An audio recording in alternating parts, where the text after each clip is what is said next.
anytime you're winning, and you said something, I don't know if you guys caught one thing that very important as you're listening, and even the first time you and I spoke. And speaking of Laura, which, by the way, she's a flipping rock star. When we had Laura on last time, she's a rock star. That's why I said the two together. I was talking to a couple of your friends in the back where you want to have 20 kids and you guys having a conversation. I think maybe we need to do that. I want to have 20 kids. If anybody can convince Laura to have 20 kids, you're on it. All right? You're good? All right.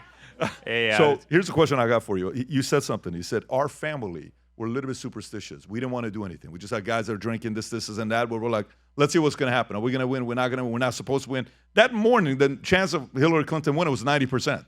Everybody was saying Hillary's going to win at 90%. But now you guys are winning a lot. Now, so when you're winning a lot and you're watching all the games, they try to get your dad to have to spend all the money in Mar-a-Lago, which is only an $18 million property. We remember that conversation, right? Every time I go to Mar-a-Lago, I'm like, each acre is $18 million, let alone the property, water, tennis, all this stuff, right? Court, yeah. Right, so which tennis court, right? So then you see, they try to take the money. They try to get the mugshot, backfired. It actually helped. They try to embarrass with, character assassination, all this stuff from the past, and former people coming up, Michael Cohen, all these guys are coming up. Now you win. So now that you sit there, you guys are like, well, do you think they're going to sit on their laurels and not do nothing about it? Data just came out the other day. Democratic Party has the lowest approval rating. One came out 6 weeks ago. Another one just came out this week. Every week, it's mainstream media Vinny, you were showing it earlier today. The lowest it's ever been. Not the lowest it is. It's the lowest it's ever been. Do you guys sit there and wonder, like, if they're going to just sit on the sidelines and let you guys keep winning? Or are you sitting there saying, what game are they going to try to play next? No, as a guy who was under siege, they're vindictive as hell. They're gonna play plenty of games. They're gonna play every game they can. The problem is we made them voiceless. We made them powerless. The American people, hey, listen, in life, how many times can you cry wolf?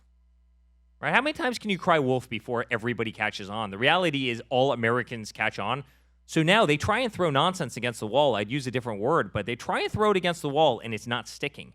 And that's a beautiful thing, and I think that's one of the things that's going to unleash the handcuffs on my father. He did a phenomenal job first term, but he had to fight, the first impeachment, the second impeachment. I mean, look what they did to Kavanaugh. Look what they did to our family. I mean, we were fighting all of that at the same time. Now, all of a sudden, the handcuffs are off, and he can just go do what he does best, without a media that totally controls the world, right? Without a Democratic Party that's effective. And you're right, they have the lowest effective, the lowest approval rating. You're all business owners in here. We all screw things up. But isn't it like our responsibility to have a little bit of inward reflection and say, you know what, I was probably wrong with that. Like, I was probably wrong. Like, Americans probably don't want fentanyl coming over our borders and killing all of our kids. Like I was wrong about the immigration issue. Maybe we should actually agree to build a wall. If they did that, they would be a much more powerful party, right? I mean, people can appreciate somebody who does, who tacks a little bit if they went off course. The problem is every single day they go further down. I mean, you look at Pritzker in Chicago. I don't want the National Guard. He's got 15 people that are murdered every Saturday night, and yet he doesn't want the same great job that they did in Washington, D.C. to happen in Chicago. I mean, think of the lunacy of that, right? And so the problem with the Democrats is they have no inward reflection, and frankly, most of them are career politicians. They've never had jobs. They've never signed the front of the check. They've been government employees their entire adult lives. I mean, Biden is he was in government for 56 years. I'm a 41-year-old guy. That means the guy was in politics 15 years longer than I'm alive. Like, does anybody not find a problem with this? It's like, and I've got gray in my beard. It's nuts. Yeah, you said Pritzker. Pritzker is somebody that Tom thinks he's going to be the leading guy for 2028. Perfect. Maybe we need to perfect. Honestly, perfect. Maybe we need to send the machine wants him. But I got an idea, Tom. I mean, because based on the research that we're having with the people in Miami that he was talking about, referencing earlier, what if we send Brecka to Illinois to give him some TRT? Maybe wow. he's gonna. Can you see He'll Pritzker instantly turn into a conservative, right? That's how it works. Yeah. By the way, if your testosterone is, I'm gonna get in so much trouble. If your testosterone is under 300, you're definitely a Democrat. If your testosterone is over 300, that's a good way of looking at it. Women, I'm talking about men here. Don't get mad at me to the women in the room. If your testosterone is above 300, you're definitely a conservative. Brecka, if you're watching this, you may want to have your team reach out to Pritzker. You mentioned like everything that they threw at him that didn't work, but there's one thing that seems to be lingering, right? That's this whole, you're a fascist. And that obviously is what potentially got Charlie Kirk killed. Mm-hmm. I mean, listen, the hardest thing to do is be like, I was wrong. And I've done that repeatedly. We won't revisit that. But the Democratic Party needs to do that. But they're doubling down on this fascist thing. From the Russia collusion to the impeachments to the list goes on and on and on. I remember being at Mar-a-Lago and there was an event. We were all there.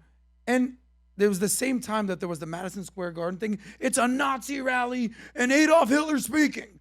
And then I'm at Mar-a-Lago. It's like they're singing Hatikva, which is like the Jewish theme song. Like, I'm like, you guys couldn't be further from the truth. But they're still clinging to this fascist thing.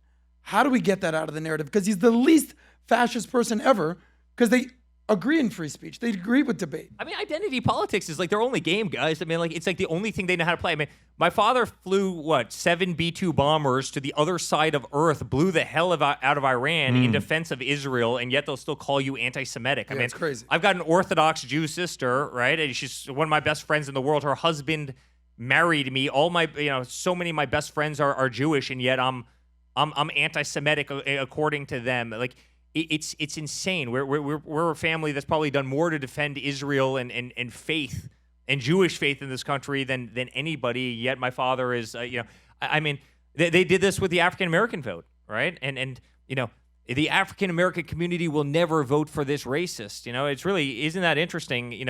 All of a sudden they get the mugshot, and all these communities are saying, no, this is crap. The exact same thing that they're doing to Donald Trump is what they've done to my community. For years and years and years. They called my father a sexist. That was another good one.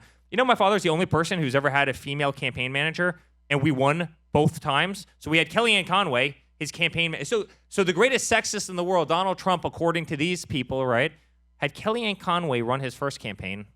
We won. And then had Susie Wiles run his second campaign. We won, but yet Donald Trump's just...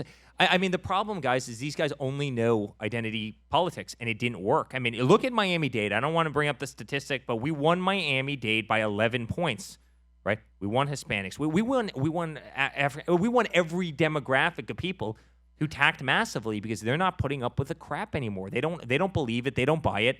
And again, the mainstream media almost can't espouse it anymore because it's just fundamentally not true.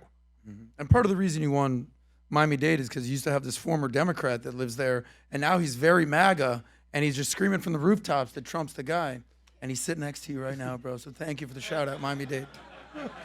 By the way, the converts are actually the best, to tell you the truth. Does that make sense? Like, I actually love the people who didn't like you at the beginning, and then they kind of came around. Like, I almost like them more than the people that were always on the train, because it means that they have like enough self-discipline and smarts to be able to exactly where we were talking about with Eric, entrepreneurs this before. is too much for Adam. Yeah, exactly. Don't do this we to don't Adam, please. start ripping on me. sorry. We don't Adam, need to- you hang You're out with building my him ego 30 up. more Yeah, minutes. yes, You're going to yeah. say, no, I've had enough of Adam. We don't want him to go. He's going to show this clip to the girls and say, look what Eric said That's about true. me. What a guy. Patrick, What a I'm just guy. going to start tearing the hell out of him from now. I'm going to go back to that. Like, I'm used to it.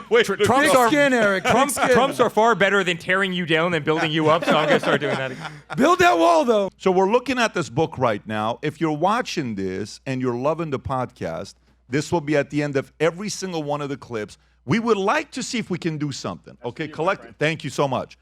I would like you, if you're watching this, to go support Eric Trump. We're going to put the link below. Buy a copy, maybe buy 2, maybe buy 5 and gift it to somebody. It's number 30. Let's, in the next 24 hours, help this book become number 1 on all of Amazon. If you can buy 10, order 10. Let's send a statement. The book comes out October 14th. If you enjoyed this video, you want to watch more videos like this, click here. And if you want to watch the entire podcast, click here.